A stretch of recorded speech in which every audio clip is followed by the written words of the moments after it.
الله الرحمن الرحيم الحمد لله رب العالمين وبه نستعين والصلاة والسلام على أشرف الأنبياء والمرسلين وعلى آله وأصحابه ومن تبعهم بإحسان إلى يوم الدين أما بعد قال الله تبارك وتعالى إنك لعلى خلق عظيم. اللہ رب العالمین نے ارشاد فرمایا کہ اے نبی یقیناً آپ اخلاق کے بڑے عظیم درجے پر فائز ہیں. محترم خواتین اور عزیز طالبات، اسلام میں اللہ رب العالمین نے جہاں ہمیں بات بتائی ہے وَمَا خَلَقْتُ الْجِنَّ وَالْإِنسَ إِلَّا لِيَعْبُدُونَ، کہ میں نے انسانوں اور جنوں کو محض اپنی عبادت کے لیے پیدا کیا. وہیں اللہ رب العالمین نے یہ بھی بات ہمیں بتائی ہے کہ جس طرح اللہ رب العالمین کا حق ادا کرنا ضروری ہے، اسی طرح اللہ رب العالمین کے بندوں کے بھی کئی حقوق ہیں جو ہم پر وارد ہوتے، جن کا خیال کرنا، جن کا لحاظ رکھنا ہمارے لیے ضروری ہے. اور اللہ کے نبی صلی اللہ علیہ وسلم اپنی سیرت، اپنی زندگی گزارنے کے طریقے سے یہ تعلیم ہمیں سکھا گئے ہیں کہ انسان وہی دنیا میں سب سے بہتر ہے جو انسان اپنے اخلاق میں، لوگوں کے ساتھ اپنے معاملات میں بہتر ہوتا ہے. اللہ کے نبی صلی اللہ علیہ وسلم کی تعریف بیان کرتے ہوئے اللہ رب العالمین نے سورہ قلم میں فرمایا إِنَّكَ لَعَلَى خُلُقٍ عَظِيمٍ، کہ اے نبی یقیناً آپ اخلاق کے بہت عظیم درجے پر فائز. اے نبی آپ اخلاق کے بہت عظیم درجے پر فائز ہیں. اللہ کے نبی صلی اللہ علیہ وسلم کے اخلاق کی تعریف کرتے ہوئے اللہ رب العالمین نے خود اللہ کے نبی کے اخلاق کی گواہی. آپ اندازہ لگائیں یہ گواہی کتنی اہمیت کی حامل ہے.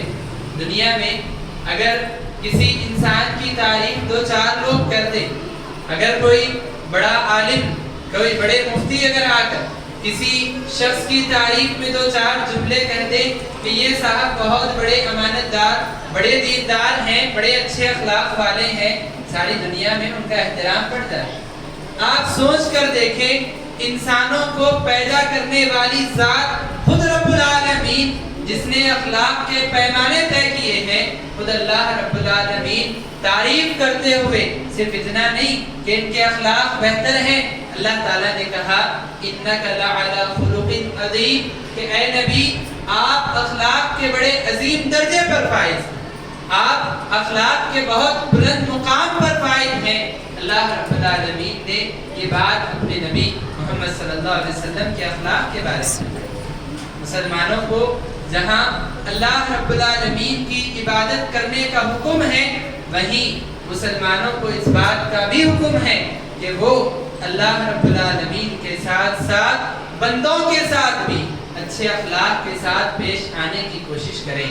اپنے معاملات میں بہتر اخلاق کے ساتھ معاملہ جاری کرنے کی وہ ساری زندگی کوشش کرتے رہیں. اللہ کے نبی صلی اللہ علیہ وسلم اپنی زندگی میں اخلاق کو بہت زیادہ اہمیت دیا کرتے تھے. اللہ کے نبی صلی اللہ علیہ وسلم ابھی نبی نہیں بنائے گئے تھے، ابھی آپ کو رسول نہیں بنایا گیا تھا. اسی وقت آپ اس قدر اپنے اخلاق میں مشہور تھے کہ اللہ کے نبی صلی اللہ علیہ وسلم آپ کے معاشرے کے سارے لوگ، مکہ میں جو لوگ رہا کرتے تھے وہ سارے لوگ آپ کے اخلاق کی گواہی دیتے، آپ کو صادق کہتے، سچا کہتے تھے، آپ کو امین کا لقب دیا گیا، امانت دار آپ کو کہتے تھے. آپ کے پاس لا کر لوگ اپنی امانتیں جمع کرایا کرتے تھے. اللہ کے نبی صلی اللہ علیہ وسلم کے اخلاق سے لوگ اس قدر راضی تھے. ایک مرتبہ اللہ کے نبی صلی اللہ علیہ وسلم کی عمر جب 30 کے آس پاس تھی، اللہ کے نبی صلی اللہ علیہ وسلم کے اس زمانے میں کعبۃ اللہ کی جو تعمیر ہے، جو کعبۃ اللہ ہم دیکھتے ہیں، اس کعبۃ اللہ کی مرمت اور نئی تعمیر کی ضرورت پیش آئی۔ اس کو مکمل طور پر ڈھا کر نئے سے اس کی تعمیر کرنے کا فیصلہ ہوا، اور جب تعمیر کی جا رہی تھی، جب کعبۃ اللہ کی دیواروں کو ڈھانے کا موقع آیا، تو یہ سوال سب کے سامنے کھڑا ہو گیا کہ کعبۃ اللہ میں جو جنت کا پتھر ہے، حجر اسود جو جنت سے اتارا ہوا پتھر ہے، جو بڑا مقدس پتھر ہے، اس پتھر کو اس مقام سے نکال کر کون رکھے گا؟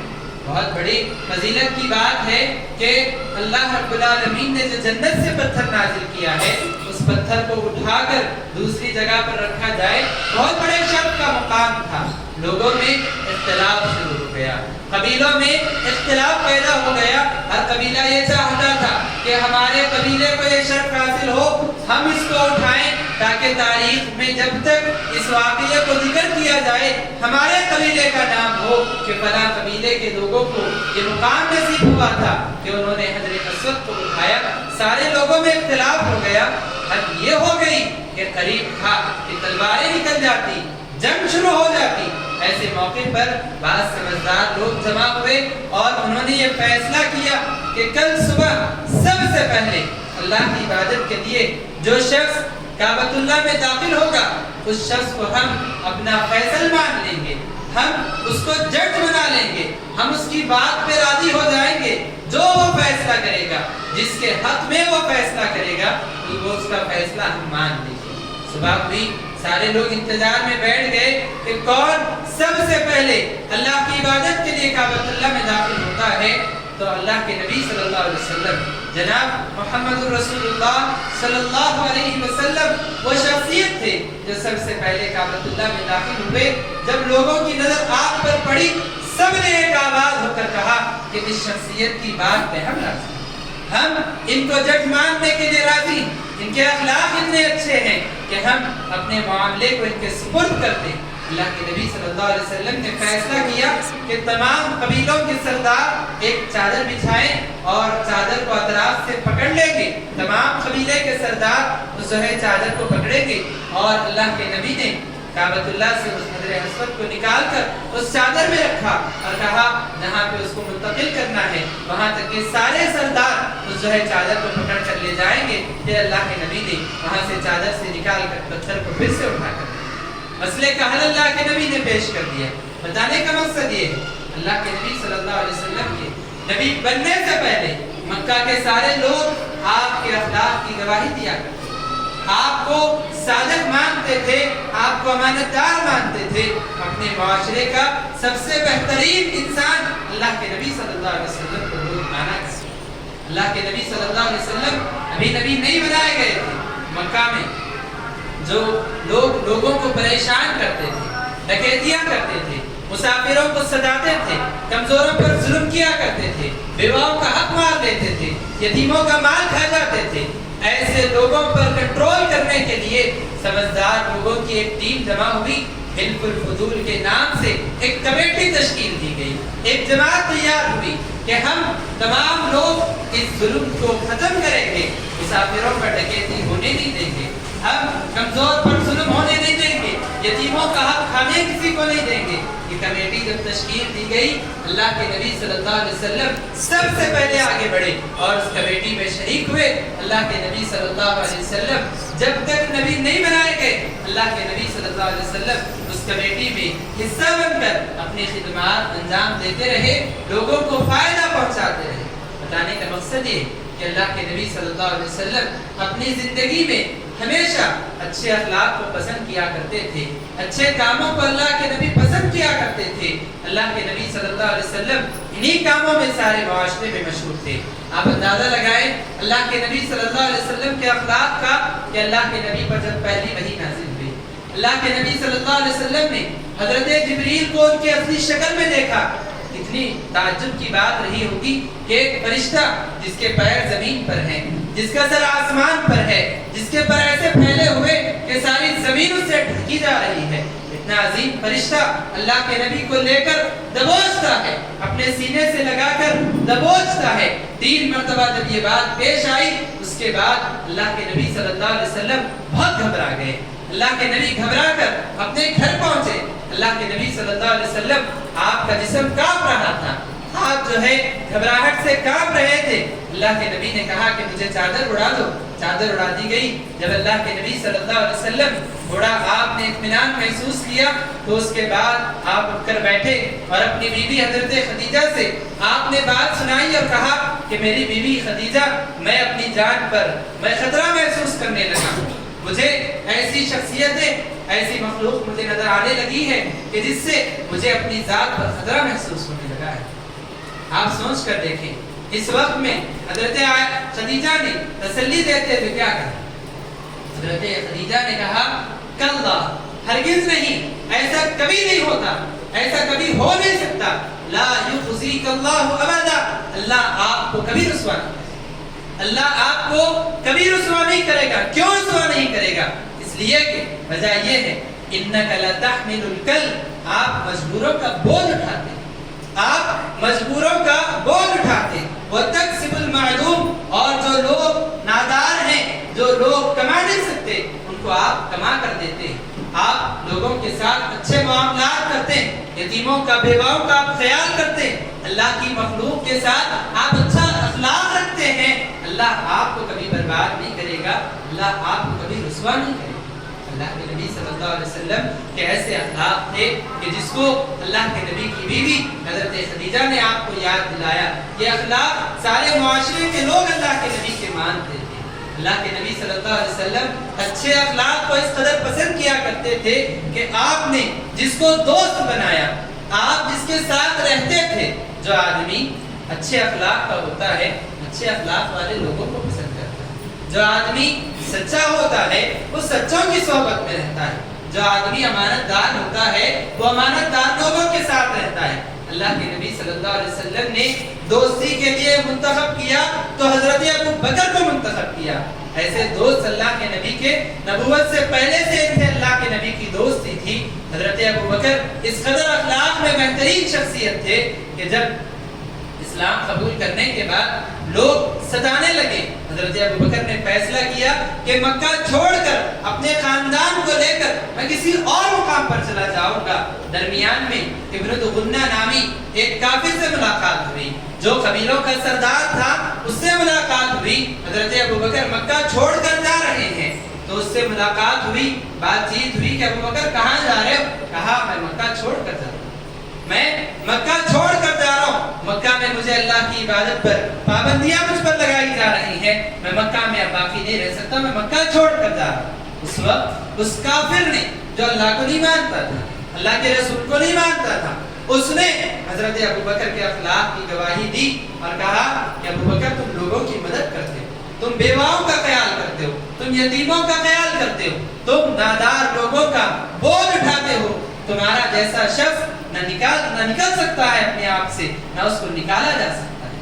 کہا یا ابا بکر مثلک لا یخرج ولا یخرج، کہ ابو بکر تمہارا جیسا بہترین اخلاق والا انسان نہ کسی قوم سے نکل سکتا ہے اور نہ ہی اس کو نکالا جا سکتا ہے۔ چلو میں تمہاری ذمہ داری دیتا ہوں، اپنی ذمہ داری پر محض اچھے اخلاق کی وجہ سے حضرت ابو بکر کو ساتھ لے کر آیا اور مکہ کے قبیلے کے سرداروں سے بات کی اور ضمانت لے کر حضرت ابو بکر کی حفاظت کو جو ہے اس نے لازم قرار دیا اور کہا کہ حضرت ابو بکر کو کوئی نہیں ستائے گا۔ میں آپ کو بتانا ہی چاہتا ہوں، اللہ کے نبی جن کو ہم مانتے ہیں، جن کی نبوت پر ہمارا ایمان ہے، وہ اللہ کے نبی صلی اللہ علیہ وسلم اخلاق کو بہت اہمیت دیا کرتے تھے۔ نبی بننے سے پہلے بھی آپ اخلاق کو اہمیت دیا کرتے تھے۔ آپ جن لوگوں کے ساتھ رہتے اچھے اخلاق والے ہی لوگ ہوا کرتے۔ اللہ کے نبی صلی اللہ علیہ وسلم برے اخلاق والوں کی صحبت میں نہیں رہا کرتے۔ اللہ کے نبی صلی اللہ علیہ وسلم جب نبی بنا کر بھیجے گئے، آپ نے کہا انما بعثت لأتمم مکارم الاخلاق، اللہ کے نبی نے کہا کہ مجھے اس لیے نبی بنا کر بھیجا گیا ہے کہ اخلاق کے جتنے معیار ہیں، اخلاق کی جتنی تعلیمات ہیں، وہ ساری تعلیمات کو میں مکمل کر کے انسانیت کو سب سے اچھے اخلاق میں سکھا کر جاؤں، اس لیے مجھے نبی بنایا گیا۔ اللہ کے نبی صلی اللہ علیہ وسلم نبی بننے کے بعد آپ نے لوگوں کو اخلاق کی اتنی بہترین تعلیم سکھائی. جیسے آپ نے کچھ دیر پہلے یہاں سنا مکہ کے وہ لوگ جو وحشی درندے تھے, جو ڈکیتی کرتے, جو جھوٹ بولتے, جو غداریاں کرتے, یتیم کا مال کھا جاتے, بچیوں کو زندہ درگور کر دیتے, بیویوں کے ساتھ بدسلوکی کرتے, ماں باپ کا حق ادا نہیں کرتے, ایسے لوگ اللہ کے نبی کی محنت, اللہ کے نبی کی تعلیمات سکھانے کے بعد ایسے بدل گئے کہ یہی لوگ اپنی بیٹیوں کو اپنی جنت کی ضمانت سمجھنے لگے, اپنی بیویوں کے حقوق ادا کرنے لگے, یتیم کے مال کے محافظ بن گئے. یہ لوگ مظلوموں کا ساتھ دینے والے, غریبوں پر انفاق کرنے والے, غریبوں کو جو ہے صدقہ و خیرات دینے والے بن گئے. اللہ کے نبی صلی اللہ علیہ وسلم نے لوگوں کو ایسے اخلاق کی تعلیم سکھائی. اللہ کے نبی صلی اللہ علیہ وسلم سے کسی نے آ کر سوال پوچھا اور کہا یا رسول اللہ ما اکثر ما يدخل الناس الجنہ, اے اللہ کے نبی بتائیے کون سی چیز ہے جو قیامت کے دن سب سے زیادہ لوگوں کو جنت میں لے کر جائے؟ کون سی چیز ہے, کون سا ایسا نیک عمل ہے جس کی وجہ سے بہت سارے لوگ جنت میں جانے کے مستحق بنیں گے؟ اللہ کے نبی صلی اللہ علیہ وسلم نے کہا تقوی اللہ و حسن الخلق. اللہ کے نبی نے فرمایا پہلا عمل جس کی وجہ سے بہت سارے لوگ جنت میں جائیں گے اللہ کا تقوی, اللہ کا ڈر ہے, اور دوسرا عمل حسن الخلق, اچھے اخلاق. جس انسان کے اخلاق اچھے ہوں گے, جس انسان کا برتاؤ اچھا ہوگا, ایسا بندہ بھی اللہ رب العالمین کی جنت کا مستحق بنے گا. اللہ کے نبی صلی اللہ علیہ وسلم سے ایک مرتبہ کسی نے آ کر سوال پوچھا اور سوال کیا کہ اللہ کے نبی بتائیے نیکی کیا ہے؟ اللہ کے نبی نیکی کی تعریف بتائیے, نیکی کیا ہے؟ اللہ کے نبی صلی اللہ علیہ وسلم نے فرمایا البر حسن الخلق, نیکی اچھے اخلاق کا نام. نیکی اچھے اخلاق کا نام ہے. اچھے اخلاق میں جتنے کام آتے ہیں سارے کے سارے کام نیکی کے کام. آپ یاد رکھیے کہ ایک انسان جب اچھے اخلاق والا بنتا ہے وہ تمام چیزوں میں بہتر بنتا چلا جاتا ہے.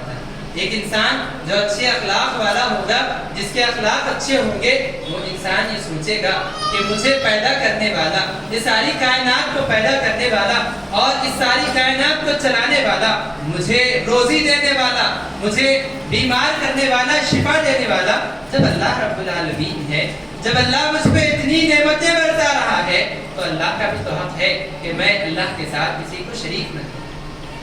جو اچھے اخلاق والا ہوگا وہ کبھی اس بات کو گوارا نہیں کرے گا کہ اللہ کی زمین میں رہ کر, اللہ کی روزی کھا کر, اللہ کی کائنات میں زندگی گزارتے ہوئے اللہ کے ساتھ کسی اور کو شریک. انسان جو اچھے اخلاق والا ہوگا وہ توحید کا پابند بن جائے گا.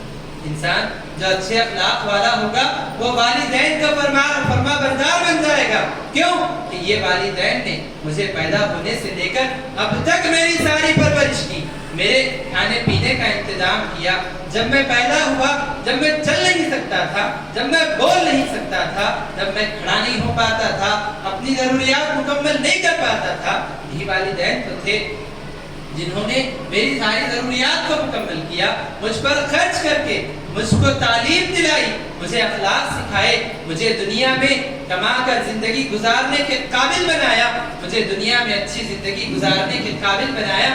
جب وہ یہ چیز دیکھتا ہے تو اس کے اخلاق اسے اس بات کا حکم دیتے کہ ان والدین کے ساتھ اچھا برتاؤ, ان والدین کے ساتھ اچھا سلوک کرو, اور اس کے اخلاق کبھی اس کو اس بات کی اجازت نہیں دیتے کہ وہ اپنے والدین کی نافرمانی کرے. وہ والدین جنہوں نے اس کو بات کرنا سکھایا ہے وہ ان سے بات کرتا ہے یہ سوچ کر کہ کہیں میری بات سے ان کو تکلیف نہ ہو جائے.